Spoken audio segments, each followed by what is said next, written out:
السلام علیکم ورحمۃ اللہ وبرکاتہ۔ ناظرین کرام، کون سے وقت کی نماز میں کون سی صورتوں کو پڑھنا ہے، اس کو آپ لوگ اچھی طرح سے سمجھ لیجئے۔ ہمیں یہ پتہ ہی نہیں ہوتا ہے کہ ہمیں فجر میں کون سی صورت ملانا ہے رکعتوں میں، اور ظہر میں کون سی رکعتوں میں ہمیں کون سی صورتوں کو ملانا ہے، مغرب میں کون سی صورتیں، عشاء میں کون سی صورتوں کو پڑھنا ہے۔ کچھ لوگ تو ایسے ہوتے ہیں جن کو بہت مختصر سی صورتیں یاد ہوتی ہیں، 4-6 صورتیں ہی ان کو یاد ہیں، تو وہ لوگ کس طرح سے نماز پڑھیں، یہ ساری تفصیل میں انشاءاللہ آپ لوگوں کو بتا دیتا ہوں۔ جو ہمارے نبی صلی اللہ علیہ وسلم کا جو سنت طریقہ ہے وہ یہ ہے کہ جب آپ فجر کے 2 رکعت سنتیں آپ پڑھتے ہیں، اس کے بعد فجر میں جو 2 رکعت فرض پڑھے جاتے ہیں، مرد حضرات تو مسجد میں چلے گئے، اب وہ امام کے ساتھ پڑھ رہے ہیں تو ظاہر ہے کہ امام تو اس طرح سے پڑھائے گا ہی جس طرح سے جو سنت طریقہ ہے، لیکن عورتیں جو اپنے گھروں میں نماز فجر ادا کر رہی ہیں، یا اس کے علاوہ کوئی مرد حضرات جو مسجد تک نہیں پہنچ سکے، وہ کسی مجبوری کے تحت اپنے گھر پہ ہی فجر کی نماز پڑھ رہے ہیں، تو پھر جو فجر میں جو ہمیں سورہ فاتحہ کے ساتھ جن صورتوں کو ملانا ہے، تو یہ خیال رکھنا ہے کہ ہم کو جتنی طویل صورتیں ہو سکے اتنی طویل صورتوں کو پڑھنا ہے، یعنی کہ ہمیں لمبی صورتوں کو پڑھنا ہے۔ لمبی صورتوں کا شمار جو کیا گیا ہے وہ الف لام میم سے لے کر آپ 29 پارے ختم تک، یا والفجر یعنی کہ عما یتساءلون جو عما پارہ ہے، عما یتساءلون 30واں پارہ، وہ نصف تک آپ اس سائٹ کی یعنی کہ آدھا پارہ ادھر کا چھوٹی صورتوں والا چھوڑ کے باقی آپ کہیں سے بھی اس کو پڑھ سکتے ہیں۔ پڑھنے میں آپ کو یہ خیال رکھنا ہے کہ جو آپ پہلے رکعت میں جس صورت کو ملا رہے ہیں، یا صورت نہیں، آپ کہیں سے قرآن میں سے کہیں سے بھی آپ بیچ کے رکوع کو پڑھ سکتے ہیں، لیکن خیال اس بات کو رکھنا ہے کہ جس رکوع کو، جس صورت کو آپ پہلی رکعت میں پڑھ رہے ہیں، وہ جو صورت آپ پڑھ رہے ہوں یا رکوع پڑھ رہے ہوں، وہ دوسرے کے مقابل بڑا ہونا چاہیے۔ یعنی آپ نے جو پہلی رکعت آپ کی ہے اس میں جو آپ رکوع پڑھیں یا صورت پڑھیں تو اس کو طویل پڑھنا چاہیے، اور اس کے بعد جو رکعت پڑھ رہے ہیں اس میں جو صورت ہو وہ پہلے والی سی تھوڑی مختصر ہونا چاہیے، تھوڑی کم ہونا چاہیے، اور پہلے والے میں زیادہ طویل صورت پڑھی جائے گی۔ اسی طرح سے ظہر کی نماز میں آپ کو جو سورت قرآن مقدس کی جو صورتیں پڑھنا ہے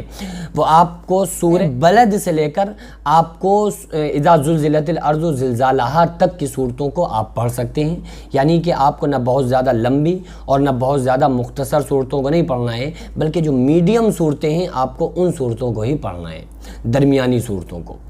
اسی طرح سے عصر میں بھی آپ کو درمیانی صورتوں کو ہی پڑھنا ہے۔ مغرب میں آپ کو اختصار یعنی کہ بہت چھوٹی جو صورتیں آپ پڑھ لیں، علم تری کیف سے لے کر والناس تک کی جو 10 صورتیں چھوٹی چھوٹی، علم تری کیف